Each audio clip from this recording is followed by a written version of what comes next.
Well, as you might be able to tell by my dumb smile, I'm kind of answering the question from the get go.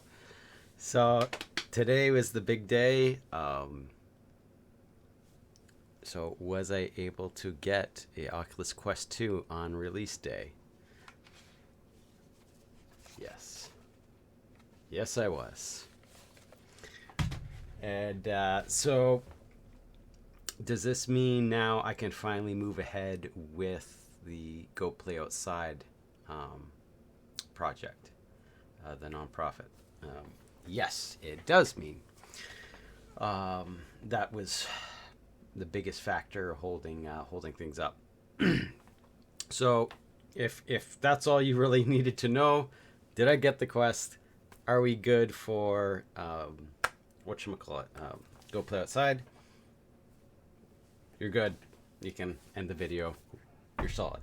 So what I'm going to be going over for the rest of the video is one, to catch people up on what Go Play Outside is, and two is just doing a quick little review, not a full in-depth review, just some things I've noticed right off the bat with the Quest 2.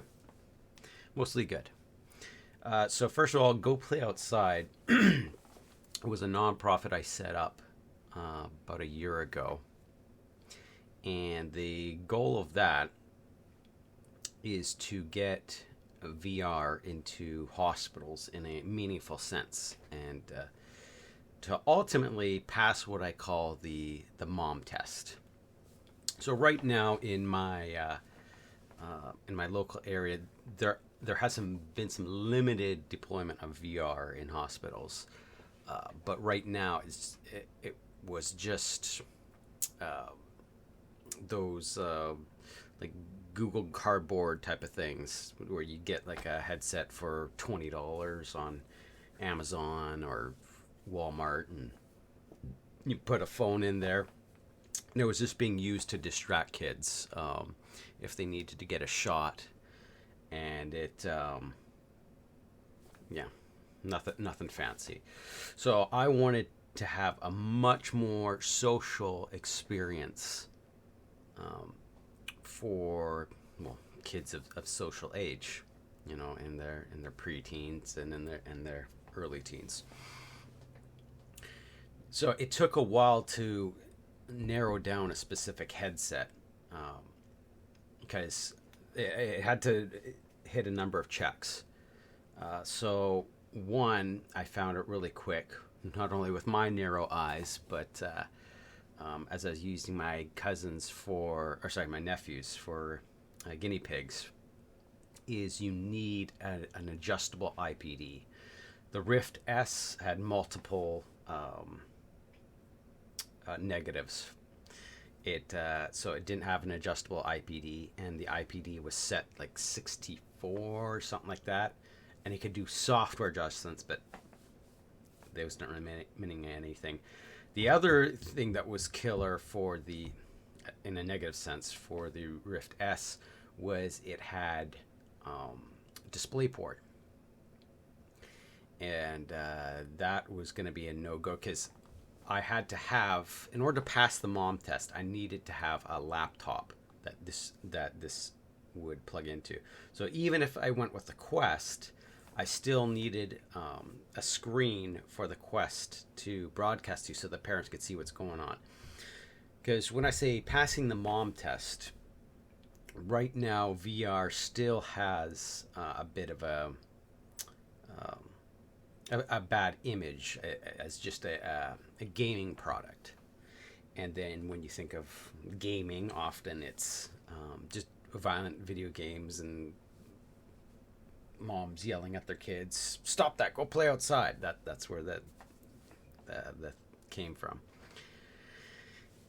So this will allow them to play virtually outside, so they'll have positive experience, even though it's through gaming. So how do you get them to get that? Because often with VR, you're plugged in, and and people have no idea what you're seeing unless you're tethered to a computer. So initially, that was going to be a dead end for the Quest. There was now back in the summer of last year. There's already some third-party solutions, but it was unsure what Oculus was going to do. Were they going to shut it down for broadcasting it to a computer, like via Chromecast or whatever it was? So that then they announced their link cable, and so as soon as the link cable came out, I was also trying Microsoft's platform. And so that was going to be okay, Oculus Quest. So once I finally narrowed it down, and I tried for comfort, also the facial interface. If this is going to be in hospital, it needs to be an industry standard product, like well supported. So again, like a Pimax, and hoping for support for that is like having changeable interfaces and able to get parts easily replaceable. So there's a number of factors. I mean, budget was part of it. We weren't going to be getting Vive Pros and stuff like that, even if it checked all the marks. It's too much expense. It's too much to spend like $1,000 per headset. And then same thing with the laptops. So the Quest, if it was just merely going to be a video feed to the laptop, that would have been saved money on laptops. But the problem was the Quest really wasn't powerful enough to do some of the stuff I would like to do just on its own. Like, I basically settled on VR chat in order to arrange these meetups, these connections in VR at the hospital. So that was going to be late 2019. That was what was settled on. Okay, going for the Quest with the link cable to some laptops. Okay, so we're getting things going, getting the site up, and then the end of 2019, I could not secure a solid source. Now, I could have just went to a scalper and got myself a Quest just for demo purposes. But if that's all I was going to be able to accomplish, just a demo, but there was no easy way of getting supply, I couldn't grow from that demo. So that was a big roadblock for moving forward. So then November came and went, December came and went, January, and then I caught wind of, okay, if this breaks out of China, because already so many electronics are depending on China's supply line. If this grows in China, especially if it spreads out of China, this supply line with the Quest is pretty much over. And so early this year, I let the hospital know. I said it's basically on hold for now. And then this summer, I was pretty bummed. But I was kind of coming to terms with it, as if this was supposed to be my magnum opus. So the other stuff, I actually wanted people to take over for me. So when it came to the talent shows, I want someone else. Like, I want people to go, I can do it better than Nathan, and then they take over. And same thing with the birthdays. I wanted to hand it off. I wanted to do something really big that was win for VR. It wasn't just a win for one company or for you individuals. It was just going to grow the industry, and then all those involved, all the multiple talents. So all the relationships that have been formed, I hope to also have them benefit and benefit others through it. So it's just going to be a huge blessing to all involved. So seeing that end, or considering ending, I was procrastinating talking to the hospital again because, like, if they are not in a state, because even if I secured supply at that point, if I if the hospital does not want to do this due to still concerns with COVID and separating things out. So if there's no desire, then yeah. So between the supply and whether or not the hospital would even be interested in doing this at this point, I mean, so many things being on hold. Yeah, this summer I was thinking of throwing in the towel, and closing down the nonprofit, and yeah, I hadn't collected any money yet, so there was no issue with that. So we get to September, and then we finally have a solid date for when the Quest 2 is coming out. So this became now kind of a line in the sand: is, am I going to be able to get stock of the Quest 2, or if not, then, well, it's pretty much over. So I prayed about it, and I said, okay, if I can't get one on opening day, in fact, I want to even give myself much leeway. I basically opening week until this Friday. But anyway, my answer came immediately. Here we go. I got it. So yes, we are now go for that. So I'm going to be busy over the next few months, rearranging things with the hospital. I can now get the site set up proper. And yeah, it's exciting that I can finally do this thing I've been wanting to do for a long time and have you guys benefit. Because I was about to say, it's okay, I can still find ways to bring good into people's lives through other avenues. And so there's been another of different social things I've been trying to do through VR chat and Discord, but I think this can bring things together in a much more big way, for lack of a better term. Okay, anyway, moving on to a quick little review of this thing. Now, right off the bat, let's start with purchase. I don't normally recommend extended warranties. For me, it's a gamble. But if I know that there's a high probability that something's going to go wrong, I normally say 10% is my limit. But if I know it's going to break, I will spend as much as 20% on a warranty if I know whatever is going to be covered. So here's an example. I've gone through so many headphones in the past, and now with a wireless headphone, you got like more things that can go wrong, and you've got a battery in here that's going to eventually wear out. So I already replaced this headset twice. It's not even a year old. First, I had the driver go wonky on one.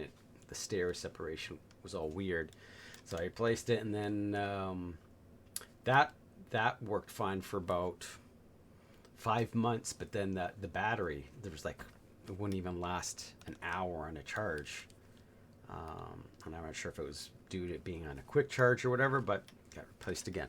So with my original Rift, I had to replace the cable. Now, I didn't have an extended warranty, so luckily I had something else. I can't remember what it was at the time that I was able to warranty it, because they weren't going to warranty the cable, but because of some other issue, I just sent it in with the cable, so they gave me a new headset with a fresh cable. So that resolved that. Two birds in one stone. Oh, and then also my glasses were scratching the lenses inside. And so where's my Nazi glasses? I got some glasses just for the headset, just so I can just so it doesn't scratch the lenses. But even with those, when I'm dancing like a madman in there, I still ended up scratching them. So so yeah, number one, I would recommend an extended plan on this. Even taking account everything I've been warning about, is Best Buy still going to be around in 3 years? I don't know, but within a year, probably. And is it likely, if you use this a lot, there's going to be damage? Yes. So, and it's got a battery in there. More things to go on. Oh, another thing to compare with the old one. So this isn't the Quest. This is the original Rift. This guy is heavier because it's got a battery in there. It's got the extra, like the processing is actually in there as well. But I think the battery's mostly. Apparently, it's a little bit lighter than the first Quest, but so that the extra weight combined with this part of the strap is flexible, but it's got a lot of hard bracing on the original. This one is just a bunch of elastic. It's okay once I got the fit right, but it's just not as comfortable, and especially with the extra weight. It was okay with Beat Saber, but I would not. To be honest, if you're doing full body dancing, probably stick with your current tethered headset or wireless headset, or I'm gonna check out the upgraded. So that's the other nice thing about these is they're already they partnered with VR cover. So I did that for the original Rift. The built-in foam cover was garbage, and it would just constantly collect hair, and it just turned a nasty, sweaty mess. This one's already got a nicer cover, and you can swap it out. It is cost additional, but I think you can get thicker ones that push it further away from your face, so you can get even more room for glasses. This one, you can see. I wouldn't risk it, to be honest. I'm not sure if they're touching, but yeah, if you wear glasses and you don't have, glasses that especially sit close to your face to avoid touching lenses, I would buy the upgrade kit. I did notice right off the bat that it is considerably sharper than the original generation of headsets. The Odyssey Plus, I think it was Odyssey 2 Plus or Odyssey Plus, from Samsung, that had the same resolution as I think the other higher end headsets. The thing that made that different is Samsung put in this this grid filter, so you don't really see much of the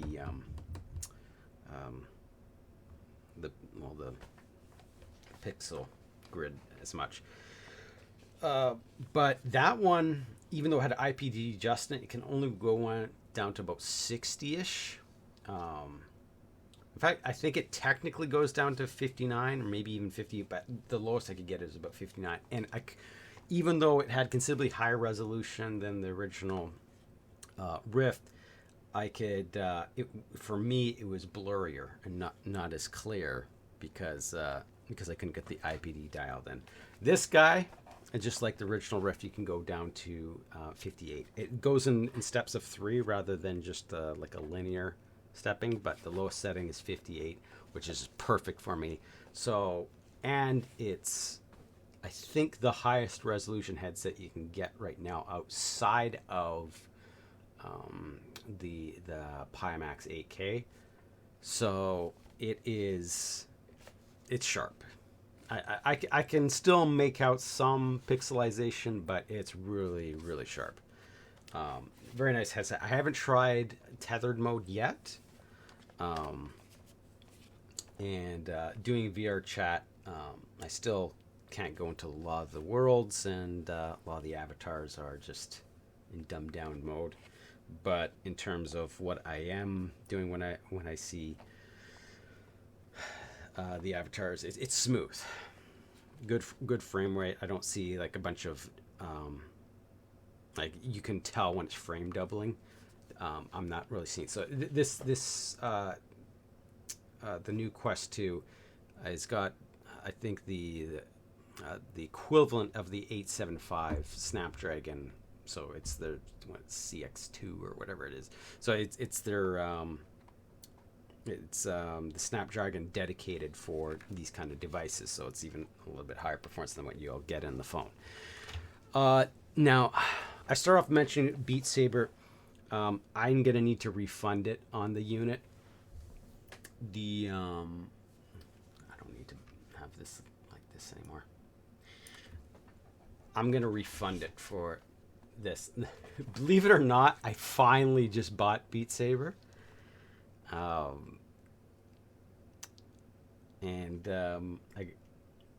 So I bought it for this, and that was a mistake. Because Oculus still hasn't come into the current decade. They still want you to buy just for this. It is not cross-platform. So there's no way I'm going to spend 30 some odd dollars twice for the same app. And then you can't do special modded versions and whatnot on that. So I think I could still refund it within their first day. So yeah, if you're going to buy any software, you're going to want to double check and really consider which platform you want to play it on. Make sure. I'm not sure if there is.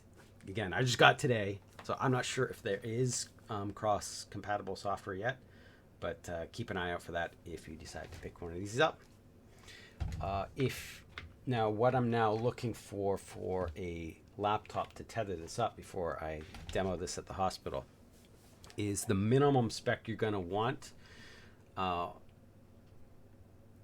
I was looking into it when it was the original Quest, so I'm assuming the same thing applies here, but there's a number of video technologies for frame rate correction, and especially now with upscaling and all kinds of stuff that was more designed for NVIDIA. And considering the base 1650 does not have the video encoder, and it's only got 4 gigs of VRAM, which, if you're going to display at the native resolution, will probably choke. So really, for a laptop, you're going to want a 1660 or higher. You might be able to get by with the 1650 Ti, even though it's only got 4 gigs, because at least it has the it's based on the 1660 chip. But still, I would highly recommend a 1660 or higher if you want to tether this guy. I think that's it for now. I just wanted this to be more of a positive stream, because this is good news. So tomorrow, it's not going to be Twitch Sings. I'm going to do finally the I guess kind of a little micro study into Jesuits. Not a far back study, just kind of like in the past decade, what's been going on politically behind the scenes, and how you're seeing that now come out into the open. So, because I mentioned in the previous update video, like I'm gonna. Basically, I had something just put into my lap. It was there's this certain YouTube channel that just basically did all the work for me, and they're pointing out all the people getting into positions of power and um, basically ruining the church's reputation. Um, and Anyway, I'll get into that tomorrow. And then on Thursday, tons of updates. And in fact, some speaking on NVIDIA, and while I was able to get supply of this, NVIDIA is definitely having supply issues. So I want to briefly talk about that. But yeah, there's tons of updates to issue on Thursday. So that's what this coming week is looking like. And yeah, thanks for dropping by, and I'll see you then.